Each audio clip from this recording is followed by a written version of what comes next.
ओम ब्रह्मा मुरारी त्रिपुरांतरकारी भानु शशि भूमि सुधो बुधश्च गुरुश्च शुक्र शनि राहु केतव सर्वे ग्रहा शांतिकरा भवन्तु।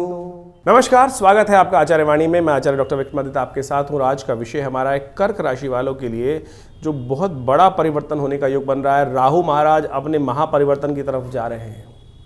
राहु का परिवर्तन बड़ा विशेष परिवर्तन माना जाता है और राहु का परिवर्तन अभी 18 महीने तक एक ही राशि में रहते हैं और वो एक ही गति से अपने चलने का योग बनाते हैं। यानी कोई किसको लाख परिवर्तन करने का प्रयास कर ले ना, वो नमस से होने वाले हैं नहीं। यानी जिस चाल में है, जिस ढाल में है, वो उसी गति से चलते हैं और उसी चाल से चलते ही रहते हैं। बाकी सब ग्रह कभी मार्गी, कभी वक्री, कभी उदय, कभी अस्त। राहु छाया ग्रह माने जाते हैं। बहुत सारे लोग तो इनका प्रभाव मानते ही नहीं है, लेकिन अद्भुत रूप से मान लो राहु का प्रभाव महत्वपूर्ण होता है। और आपके राहु जो पिछले 18 महीनों से जहाँ चल रहे हैं वो तो धर्म भाव में चल रहे हैं और लोगों ने इसका प्रभाव भी देखा होगा।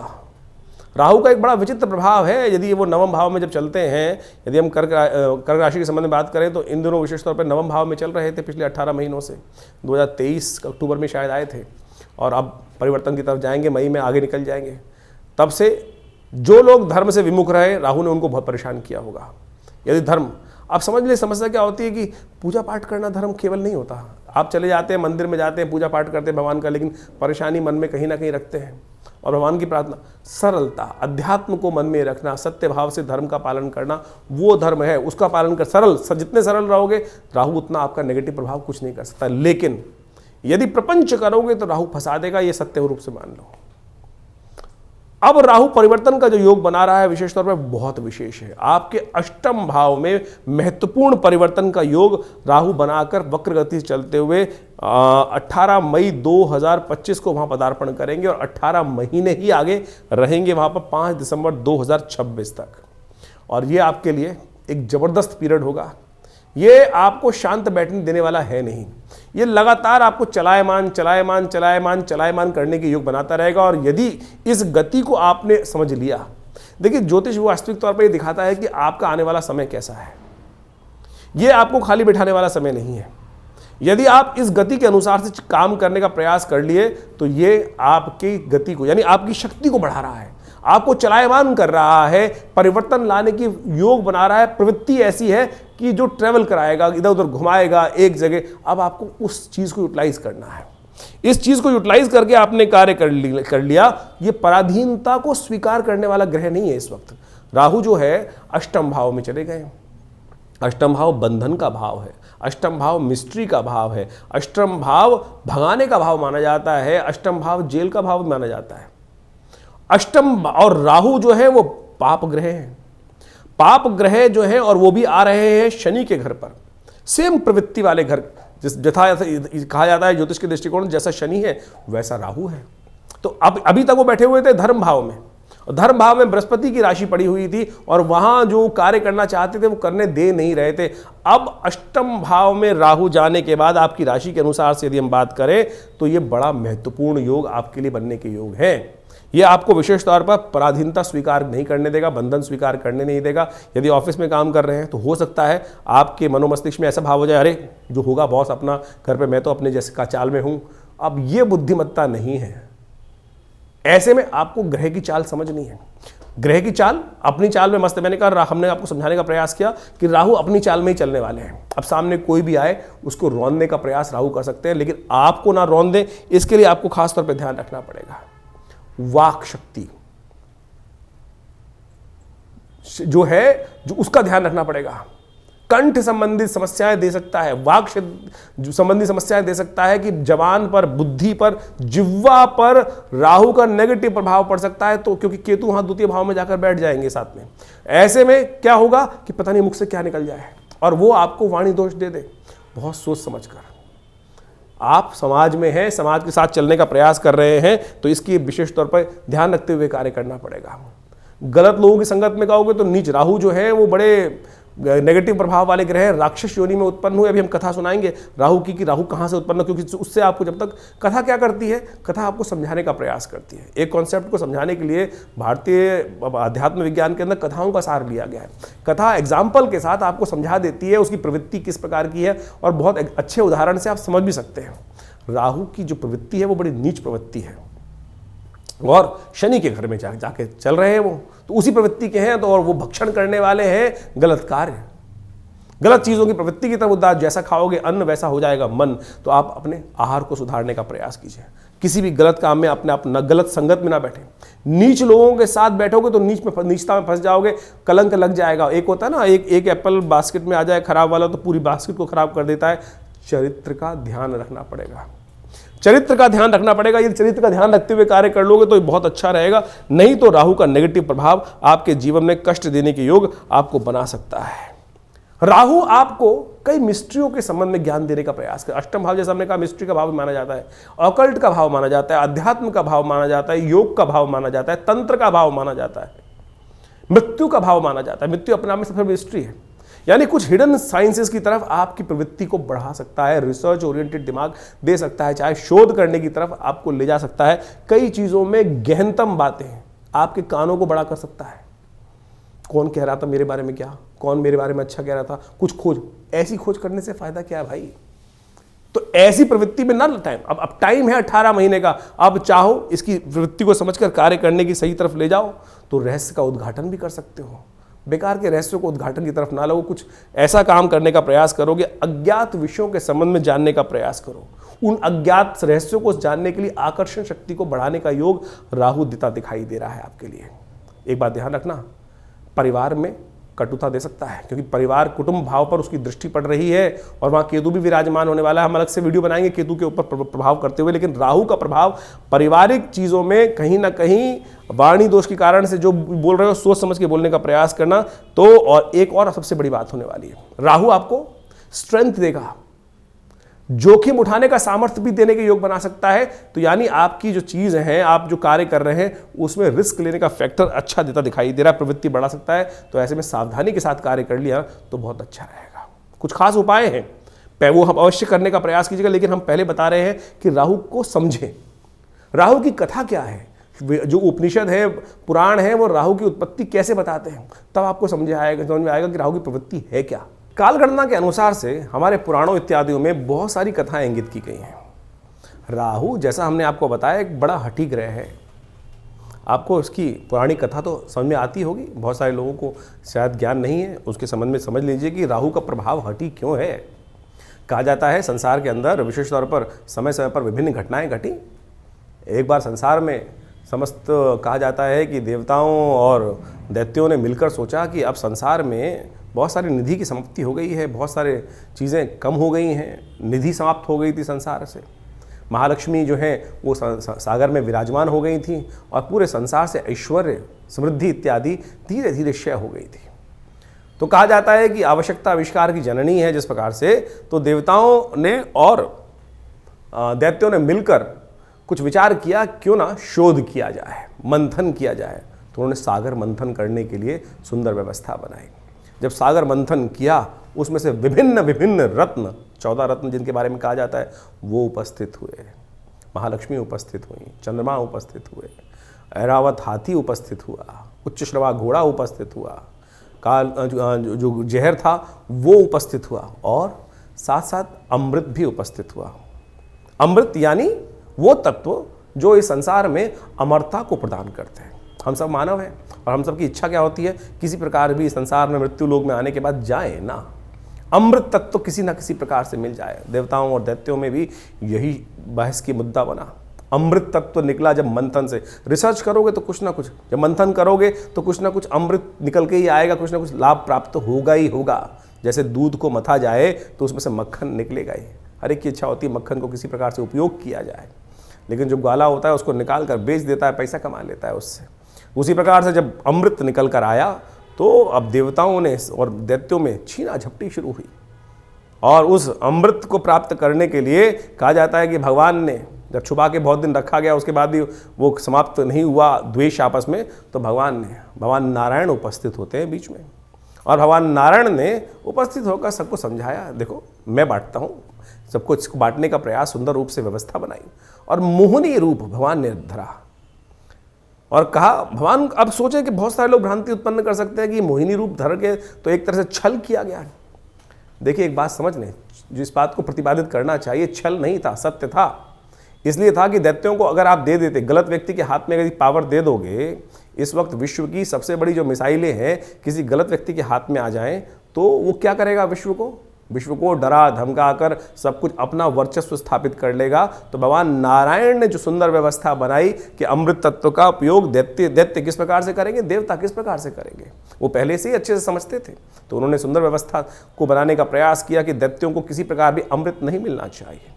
उन्होंने देवताओं को और दैत्यों को अलग अलग पंक्ति में बिठाया और कहा जाता है कि जैसे ही वो अमृत तत्व उनको पिलाते थे और देवताओं को अमृत पिलाते चले जा रहे थे, और जब अपनी माया से वशीभूत करके दैत्यों को सुरा यानी कुछ साधारण जल जो था वो पिलाते चले जा रहे थे। सबको लग रहा था कि अमृत तत्व प्राप्त हो रहा है, लेकिन भगवान का जो स्वरूप था मोहिनी अवतार में सारे संसार को मोहित कर कर इस प्रकार की व्यवस्था बना रही थी।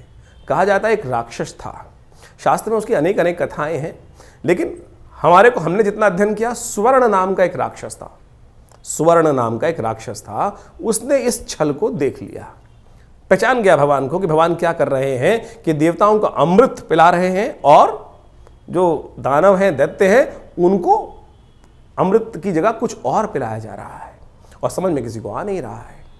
तो वो चुपचाप उस पंक्ति से, दैत्यों वाली पंक्ति से निकल कर, कहा जाता है कि देवताओं की पंक्ति में स्वर्ण नाम का राक्षस जो था, दैत्य था, और कहा जाता है वो उत्पन्न ऋषि कश्यप से हुआ था और सिंहिका नाम की उसकी माता थी, और वो वहाँ कश्यप गोत्र है उसका, जो राहु है उसका कश्यप गोत्र माना जाता है। कहा जाता है कि वो वहाँ जाके देवताओं की पंक्ति में बैठ गया और जैसे ही वो बैठा जाकर और भगवान पिलाते पिलाते उसकी बारी आ रही थी, ये छल जो था, ये सांप जो किया इसने, जो स्वर्ण नाम के राक्षस ने देवताओं की पंक्ति में आके बैठने का, ये पहचान लिया किसने, सूर्य ने और चंद्रमा ने। सूर्य और चंद्रमा ने ये सूचना देवराज इंद्र को दी और देवराज इंद्र ने ये सूचना जैसे ही भगवान को दी कि भगवान आप जिसको अमृत पिलाने जा रहे हैं वो देवता नहीं, राक्षस है, दानव है, स्वर्ण नाम का राक्षस है। तो भगवान ने जैसे ही पान करवा रहे थे भगवान उस देवता स्वरूप में बैठे हुए उस राक्षस को, स्वर्ण को, तो उसने जैसे ही पान किया तो भगवान ने जैसे ही उसको मुंह में जा चुका था, उसके अमृत जो था, भगवान ने चक्रधारी भगवान ने चक्र चलाकर उसकी गर्दन काट दी। जो मुख था वो राहु बन गया और जो अधोभाग था वो केतु के रूप में उपस्थित हो गया। तो समझे ये स्वभाव कैसा है। अब यहां राहु की उत्पत्ति हो जाती, ये है राहु की हठता थी, अमृत का पान कर चुका था तो इसलिए अमर हो गया। हमेशा बहुत सारे लोग राहु को मानते नहीं है कि ग्रह है, अरे भाई वो वास्तविक छाया नहीं, वास्तविक सत्य है, हठी है, जो आपकी राशि में जिस प्रकार का प्रभाव उत्पन्न करेगा आपको समझना चाहिए। ये पुरानी कथाओं को आदि भौतिक आदि दैविक रूप से यदि आप उसको सत्य को समझ लें तो जीवन में उस वास्तविकता को क्या प्रभाव उसका होगा, यहीं से प्रभाव निकल कर आएगा। वो राहु का जो प्रभाव है छल रूप से करके, यानी क्या छला उसने, अपने उस मंतव्य को पूर्ण करने के लिए उस राक्षस योनि से हटकर देवताओं की पंक्ति में जाकर बैठ गया और भगवान तक को, सोचें कितनी बड़ी सुंदर ये कथा क्या समझा रही है कि भगवान तक को, यहां भगवान ने नहीं छला, यहां भगवान तक को छलने के लिए राहु उपस्थित हो गया। तो राहु इस प्रकार का ग्रह है कि जो आपको किसी भी धर्मात्मा व्यक्ति को छल सकता है अपनी हठता को पूर्ण करने के लिए। तो इस भाव को समझें कि राहु क्या प्रभाव आपके जीवन में उत्पन्न कर रहा है। ये हमने जो राहु का ग्रह का प्रभाव आपको बताया ना कि आपकी राशि के अनुसार से आपकी जन्मपत्री में किस भाव में कहां बैठकर किस प्रकार का प्रभाव उत्पन्न करेगा, क्या कराएगा आपके लिए। तो सत्य रूप में इस कथा को हमने इसलिए उपस्थित किया है कि वो आप समझ सकें राहु का प्रभाव नेगेटिव भी होता है, पॉजिटिव भी होता है। हर व्यक्ति के अनुसार से ऐसा नहीं है कि नेगेटिव ही होगा। तो आपकी राशि के अनुसार से जो प्रभाव हमने समझाया है उसके लिए आपको सही रूप से कुछ उपायों की आवश्यकता है। कर्क राशि चंद्र प्रधान राशि है और राहु का प्रभाव जो इस राशि पर होने वाला है, चंद्र का शत्रु है राहु, चंद्र का और सूर्य का शत्रु माना जाता है। क्योंकि चंद्र सूर्य, अभी कथा सुनाई ना हमने, चंद्र और सूर्य ने ही भगवान से जाके बताया था अरे ये स्वर्ण नाम का राक्षस क्या करने जा रहा है। तो आपको खास तौर पे कुछ उपाय करने की जरूरत है क्योंकि आपकी राशि के अनुसार से ये राहु का परिवर्तन जो है वो बहुत विशेष होने जा रहा है। एक छोटा सा उपाय बता रहे हैं। पानी संबंधित उपाय। खोटे सिक्के पड़े होंगे आपके पास घर में, कई बार जो खोटे सिक्के का मतलब पुराने सिक्के होते हैं जो चलते नहीं हैं। तांबे के मिल जाए तो बहुत अच्छे हैं। तांबे का संबंध राहु के साथ बहुत अच्छा अद्भुत माना जाता है और आपकी राशि का भी संबंध उसके साथ बन सकता है। तो एक काम करें, खोटे सिक्के कुछ घर में ला के रख लें और जब कभी बाहर जाएं तो कभी ऐसे दरिया को पार कर रहे हैं, नदी को पार कर रहे हैं, तो हाथ में लेकर अपने कष्टों को ध्यान करते हुए कि ये कष्ट जीवन से दूर हो, कभी कभी चलते पानी में उसको प्रवाहित कर दिया करें। और ये उपाय यदि कभी कभी शाम के समय आपने कर लिया, कम से कम अपने जन्मदिवस के समय घर में कोई उत्सव चल रहा हो उस समय तो अवश्य करने का प्रयास करें। हो सके तो सोमवार के दिन ये शाम के समय सूर्यास्त होने के बाद, अंधेरा होने से पहले यदि ये उपाय कभी कभी कर लें। लगता क्या है, छोटा सा उपाय है। राहु के मंत्र का जप करें, ओम भ्रांग भ्रीं भ्रौं से राहवे नमः। आपकी राशि का संबंध शिव के साथ भी और राहु का नेगेटिव प्रभाव दूर करने के लिए शिव अद्भुत है। तो जिस दिन प्रदोष हो, जिस दिन त्रयोदशी शाम के समय व्याप्त हो, उस समय विशेष तौर पर कृष्ण पक्ष में यदि उपाय करेंगे तो बहुत सुंदर माना जाएगा। ऐसे में भगवान शिव का अभिषेक जल के, गंगा जल के द्वारा अवश्य करने का प्रयास करें, दूध के द्वारा करने का प्रयास करें। ओम नमः शिवाय का जप करते हुए किसी योग्य पंडित जी को बोलिए कि भैया हमारे लिए ये विशेष तौर पर रुद्राभिषेक सामने बैठकर रुद्राष्टध्यायी ओम गणानां त्वा गणपति गुं हवामहे, या केवल रुद्र सूक्त के द्वारा नमस्ते रुद्रमन्ये वो तो तय खवे नमः बाहुभ्यामुतते नमः, इस प्रकार से पंडित जी से बिठाकर थोड़ी देर करा लीजिए। देखिएगा ये अद्भुत उपाय आपको लाभ देंगे। आप चाहें तो आपकी राशि में तो शोध का विषय ही है, तो इस समय ये उपाय कर कर आप बहुत सारी समस्याओं को ठीक कर सकते हैं। इसके अलावा राहु के बहुत सारे उपाय हैं, वो भी हम आपके समक्ष रख देते हैं। यदि वो कर सकें, कुछ भी जो भी कर सकें, राहु हम इस कार्यक्रम के माध्यम से आपके समक्ष बहुत सारी चीज़ें आपके सामने खोल के रख रहे हैं। जैसी प्रवृत्ति होगी वैसा कर लें तो अच्छा ही होगा। राहु ग्रह को ठीक करने के लिए शास्त्र में अनेक अनेक उपाय बताए गए हैं।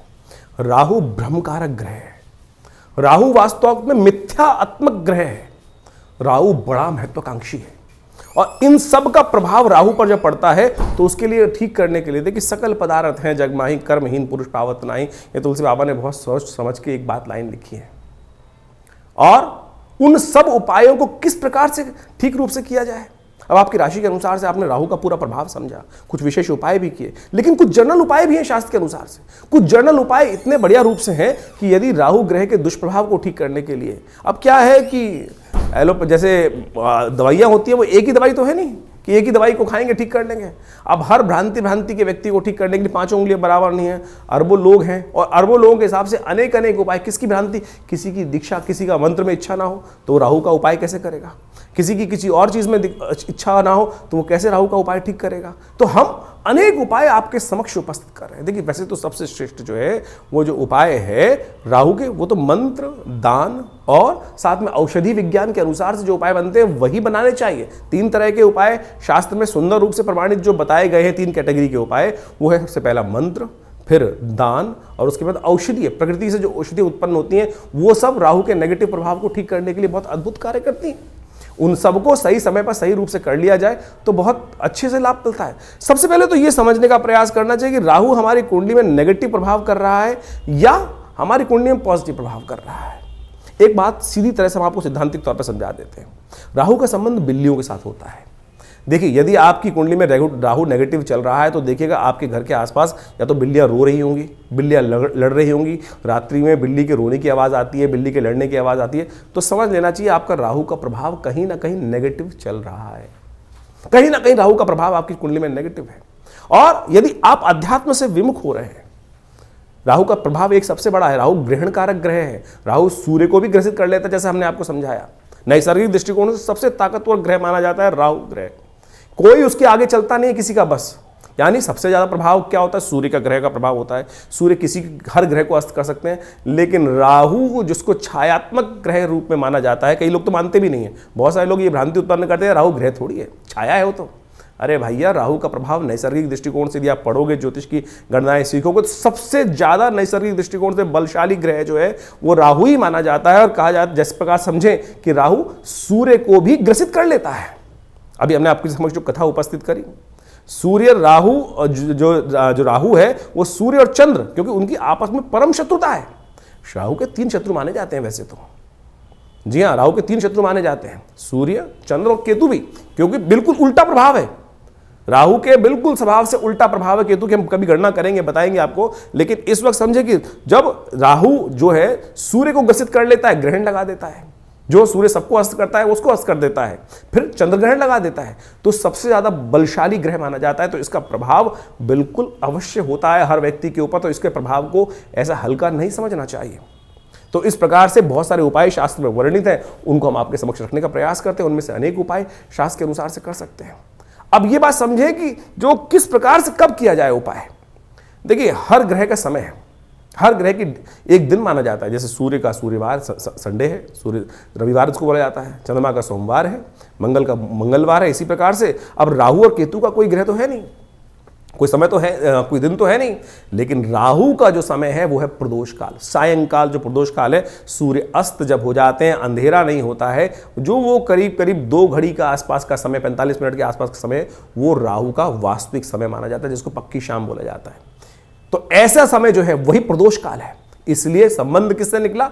शिव के साथ संबंध निकला। प्रदोष काल जो है सबसे श्रेष्ठ माना जाता है शिव के लिए, समस्त दोषों से रहित काल माना जाता है। और ऐसे में शिव के की आराधना, समस्त प्रकार के दोष जो है ना, ग्रहों के प्रभाव जो है वो त्रिपुरारी हर सकते हैं। तुलसी बाबा ने कहा है ना कि जो त्रिपुरारी हैं वही हमारे जो जीवन को शुभ कर सकते हैं, समस्त दोषों को हर सकते हैं। त्रिपुरारी भगवान शंकर जो हैं वही समस्त दोषों को हर सकते हैं। तो भगवान शंकर की समस्त प्रकार की आराधनाएं जो हैं वो राहु के नेगेटिव प्रभाव को दूर करती हैं। तो शाम के समय भगवान शिव का सुंदर रूप से अभिषेक करना, दूध से करना, जल से करना, घी से करना, शहद से करना, ओम नमः शिवाय का जप करना, बिल्वपत्र अर्पित करना, रुद्राभिषेक करना।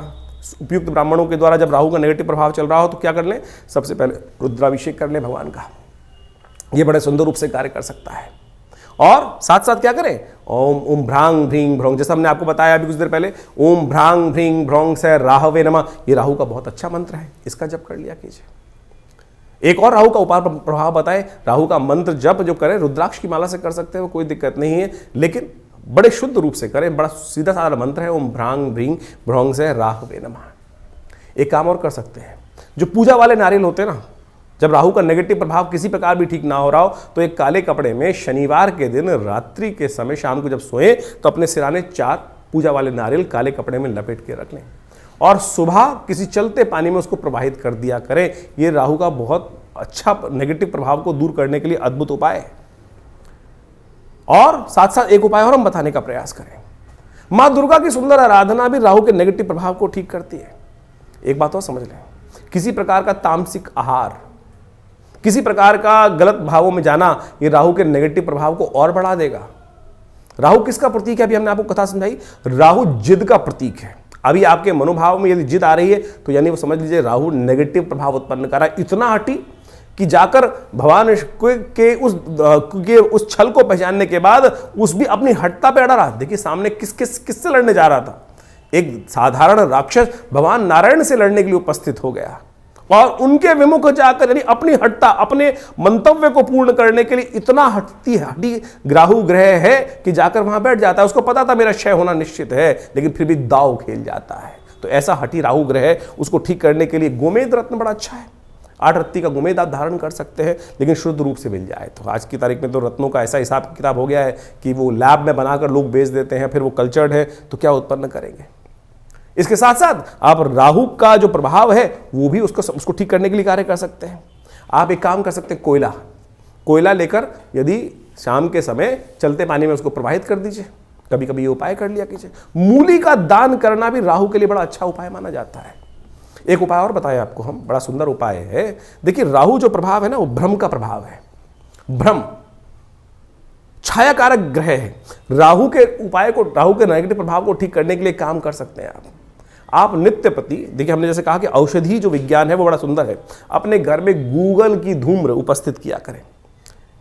शाम के समय अवश्य काम करें कि एक कोयले का जो या लकड़ी का बना लीजिए कोयला, उसके अंदर हवन इत्यादि की सामग्री डालकर उस जो लकड़ी का कंडा है उसको रख लीजिए। या गोबर का जो विशेष तौर पर जो उपला बनाया जाता है उसमें आग लगाने के बाद उसके ऊपर थोड़ी सी गूगल अष्टगंध के अंदर आती है गूगल, एक पेड़ का गोंद होता है गूगल के पेड़ का, उसको डाल दिया जाए। ये बड़ा सुंदर प्रभाव है। राहु के नेगेटिव प्रभाव को धूम्र उपस्थित कर आप राहु के नेगेटिव प्रभाव को ठीक कर सकते हैं। राहु के विभिन्न कोण हैं। जो नैऋत्य कोण माना जाता है, वो राहु का कोण माना जाता है, उस कोण को, घर को साफ रखने का प्रयास करें। गंदगी ना रखें उस कोण को। उस राहु जब नेगेटिव हो रहा होता है, समझ लीजिए उस कोण में घर में नेगेटिव आनी शुरू हो जाती है। उस कोण में कम से कम जूते ना रखें, नैऋत्य कोण में जूते ना रखने का प्रयास करें, गंदा ना रखने का प्रयास करें। और तो और समझे, राहु का नेगेटिव प्रभाव जब हो रहा हो, घर के दरवाजे जो है वो क्या होता है, आवाज करने लगते हैं, ची ची ची की आवाज आने लगती है, चिटकनी खराब होने लगती है, तो उनको ठीक रखने का प्रयास करना। ये सब वास्तुविक दृष्टिकोण से भी बड़ा सुंदर उपाय है। इनको रखने का प्रयास ठीक करेंगे तो बहुत सुंदर रूप से लाभ प्राप्त होगा। जो आपके घर में राहु क्या है, एक नेगेटिव ग्रह है और धूम्रात्मक ग्रह है, कोशिश ये करें आपके घर में गंदगी नहीं होनी चाहिए। जैसे आपके नहाने की जगह, स्नान करने की जगह है, वहां बहुत सारी, कई बार क्या होता है, काई लगी है, कुछ लगी है, घर में बहुत सारी सीलन आई हुई है, तो समझ लीजिए राहु का नेगेटिव प्रभाव आपके जीवन में चल रहा है। उसको तुरंत ठीक करने का प्रयास करें। फटी हुई चप्पल पहन रखी है, ये राहु का नेगेटिव प्रभाव है। और अब क्या होता है कि व्यक्ति चलाए चले जाते, दरिद्रता को पाल के रखते हैं, तो ऐसे में उनको ठीक करने का आपको प्रयास कर लेना चाहिए। यदि इन सब चीजों को, हमने जो उपाय बताए, उनको आप कर लें। राहु का यंत्र अपने आप में बहुत जबरदस्त चीज है। राहु के मंत्र से करीब करीब 18,000 मंत्र को जप करके, ओम भ्रांग भ्रीं भ्रौंग से राहवे नमः, इस मंत्र से सिद्ध करा हुआ राहु का यंत्र आप स्थापित कर सकते हैं। ये 1.5 साल तक बिल्कुल रूप घर में रखें। उसका नेगेटिव प्रभाव यदि सही रूप से जप हुआ है, बहुत सारे लोग तो जप ही नहीं करते हैं, केवल लिया और आज की तारीख में बाजार में जितने मिल रहे हैं राहु के यंत्र के रूप में उपस्थित किया गया, वो केवल आकृति नहीं है। उसको जो जैसे आप मान के चले, मूर्ति प्रतिष्ठा की जाती है मंदिर के अंदर, तो मूर्ति को प्रतिष्ठा करने के लिए एक पूरा विज्ञान है, उसके अनुसार से पूजा पाठ कर 10-12 दिन तक उसकी व्यवस्था की जाती है, तब वो प्रतिष्ठित होती है। उसी प्रकार से यंत्र भी प्रतिष्ठा करने की सुंदर व्यवस्था बनाई गई है शास्त्रों के अनुसार से, तब तो वो जागृत हुआ, नहीं तो केवल वो आकृति है, नहीं तो केवल वो कागज का टुकड़ा है या जिस पे भी बना हुआ है उसका टुकड़ा है। यदि सिद्ध राहु के यंत्र को स्थापित कर आप चांदी के पत्रे पर लगा रहे, अपने घर के द्वार पर लगवा दें, तो राहु के नेगेटिव प्रभाव को ठीक करने के लिए बहुत सुंदर रूप से कष्ट का निवारण करने का योग बन जाता है। तो ये छोटे छोटे उपाय हम आपको बताने का प्रयास कर रहे हैं। एक काम और कर सकते हैं आप, तांबे के लोटे में जल रखकर रात्रि में रखिए और सुबह सुबह उसको किसी कटीले वृक्ष में डाल दिया करें। ये राहु के नेगेटिव प्रभाव को दूर करने के लिए सबसे अच्छा उपाय माना जाता है। वट वृक्ष का संबंध राहु के साथ भी माना जाता है। वृक्षारोपण, किसी देवस्थल पर जाकर आपके द्वारा कोई वट वृक्ष लगाएं और घर के नैऋत्य कोण की तरफ लगाने का प्रयास करें। घर के नैऋत्य कोण की तरफ यदि आप कोई ऐसा बड़ा विशाल वृक्ष लगाकर दूर, घर से दूर, पार्क इत्यादि में नैऋत्य कोण की तरफ चलते हुए लगाएं और उसको नित्य प्रति पोषित करें, तो ये राहु के नेगेटिव प्रभाव को ठीक करने के लिए बहुत अच्छा उपाय कर सकता है। सीधे साधे उपाय जो हमने आपके समक्ष उपस्थित किए हैं, ये करेंगे तो बहुत अच्छा रहेगा। सबसे बढ़िया श्रेष्ठ उपाय भगवान शिव की आराधना, तिलोदक, तिल के जल से तिल मिलाकर उसके द्वारा भगवान का सुंदर अभिषेक, भस्म के द्वारा भगवान का अभिषेक करना, ये समस्त चीज़ों से राहु का नेगेटिव प्रभाव, देखिए इतने उपाय हमने आपको बताए, इनको समझ लीजिए, करेंगे तो बहुत सुंदर रूप से आपके नेगेटिव प्रभाव को ठीक करने के लिए राहु अद्भुत रूप से आपकी सहायता ही करेंगे, लाभ ही देंगे। तो ये आपने राहु का जो प्रभाव है आपकी राशि के अनुसार से समझा, लेकिन जन्मपत्री तो है, पूरे बहुत सारे ग्रहों का, योगा योग का प्रभाव है, वो उसको समझना चाहिए।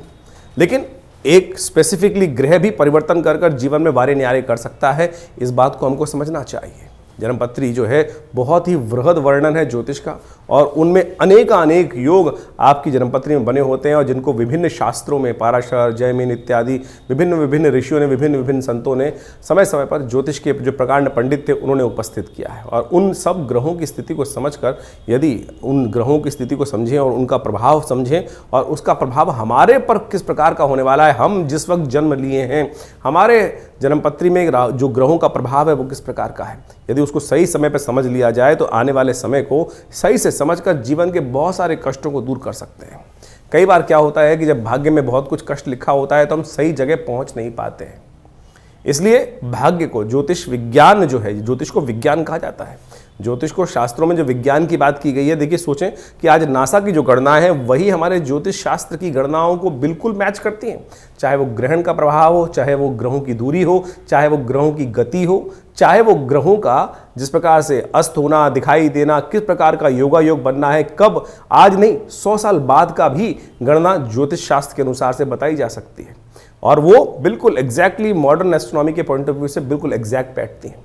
तो आप इस बात को सत्य रूप में समझ लें कि ज्योतिष के प्रकांड पंडित जिन्होंने इस संपूर्ण ज्योतिष विज्ञान की संरचना अनादिकाल से करी, अनादिकाल से, कोई इसको गणना की जाए कि 100 साल, 500 साल पहले, 1000 साल पहले या 2000 साल पहले, नहीं, अनादिकाल से भारत के अंदर वेद विज्ञान के अनुसार से जो सृष्टि संवत लिखा गया है वो करोड़ों में है, और उसके अनुसार समझ सकते हैं कि हमारी काल गणना बिल्कुल एग्जैक्ट कहाँ से रही। हम विकसित थे, विकसितता की तरफ चलते चले जा रहे हैं, और ज्योतिष की महत्ता इसी बात से प्रपूरित हो जाती है कि ज्योतिष की जो गणनाएं हैं वो बिल्कुल आज मॉडर्न साइंस के अनुसार से एग्जैक्ट बैठती हैं।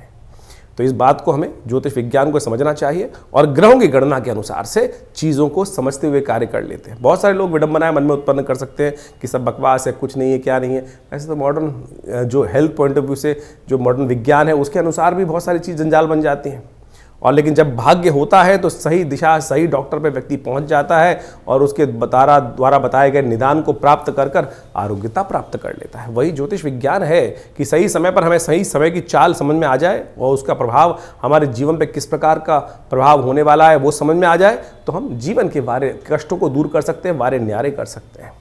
तो इसलिए अपनी जोरम पत्री को समय समय पर दिखाते रहना चाहिए। ये जो हम लगातार संवाद आपके समक्ष अपने चैनल के माध्यम से उपस्थित करते रहते हैं, बताते रहते हैं ग्रह गणनाओं के बारे में। अब देखिए यहाँ पर तो राशि के अनुसार ही बताना पड़ेगा, यहाँ तो ग्रहों की चाल के अनुसार ही बताना पड़ेगा। क्यों? क्योंकि अरबों लोग हैं संसार के अंदर, हर एक का भाग्य अलग है। बिल्कुल जो आपके मन में प्रश्न उठ रहा है कि हम जो ज्योतिष की राशि के अनुसार से बात करते हैं तो 12 राशियों में पूरे संसार को नहीं बांट सकते, बिल्कुल सही बात है कि उसको, लेकिन आउटर पेरिफेरियल तो सेट कर सकते हैं। क्या योग है, वो उस योग के अनुसार से समझ तो आ सकती है चीज़ें, लेकिन आपकी जन्मपत्री में किस प्रकार का योग कैसा बनने वाला है, कब बनने वाला है, उसको क्या निदान किया जाए, उसके लिए आवश्यकता है कि जो पर्सनल जो कंसल्टेशंस होती हैं, जन्मपत्री में विचार विमर्श किया जाए, वो समय समय पर परिवर्तन होता रहता है। और उसके लिए आप समझें, जानें, और उसके लिए पर्सनली आप आश्रम पे आ भी सकते हैं, संपर्क साध सकते हैं। यह आश्रम जमुनापार दिल्ली में स्थित है, विवेकानंद योगाश्रम, और यहाँ पिछले करीब 60-70 सालों से विभिन्न पराविद्याओं पर शोध चलता है। आचार्य श्री केशव देव जी महाराज के सानिध्य में रहकर हमको ये सुख प्राप्त हुआ कि जिसके द्वारा हमने इस ज्योतिष विज्ञान को उनसे बाल्यकाल से ही सीखा, समझा और उन विवेचनाओं को उपस्थित किया, बहुत सारे शोध किए, बहुत सारे मंत्रों का उपचार किया, बहुत सारे यज्ञ इत्यादि आज भी उसी रूप में चलते हैं। नित्य प्रति 8 घंटे यज्ञ चलता है विवेकानंद योगाश्रम में, जो आचार्य श्री केशव देव जी महाराज के द्वारा स्थापित किया गया। आप भी उस यज्ञ में समय समय पर जो कार्यक्रम होते हैं उसमें आके स्थित हो सकते हैं। विभिन्न ग्रहों के उपचार किए जा सकते हैं। विभिन्न ग्रहों की जो समस्याएं हैं उनके निदान जो है ना वो अनेक रूप से बताए गए हैं। सबसे बढ़िया मंत्र जप, यज्ञ, यंत्र, दान इत्यादि बताए गए हैं। औषधि के अनुसार से बहुत सारे उपाय बताए गए हैं। उन सबको हम समय समय पर आपके समक्ष उपस्थित करते रहते हैं। तो आप इस संस्थान पर आकर माँ भगवती का सुंदर श्री विग्रह जो विराजमान है उनके भी दर्शन कर सकते हैं। और उन्हीं का प्रभाव है कि जो आज इस तपस्थली पर नित्य प्रति 8 घंटे यज्ञ चलता है। भगवान की कृपा से समस्त रूप से बहुत बड़ी गौशाला है और वहाँ पर भी गौ सेवा इत्यादि के कार्य किए जाते हैं। औषधालय है जो योग, प्राकृतिक चिकित्सा, आयुर्वेद, फिजियोथेरेपी, एलोपैथिक को इंटीग्रेट करके हम बहुत सारे रोगों का निदान करते हैं। भारत सरकार के पैनल पर हैं। भारत के जो एक्रेडिटेशन अथॉरिटी है NABH, उससे एक्रेडिटेड हॉस्पिटल है। यानी मॉडर्न फैसिलिटी के साथ साथ इस संस्थान को बनाया गया है। आप इन समस्त चीज़ों का लाभ लेते हुए आप इस संस्थान से जुड़ें। धन्यवाद।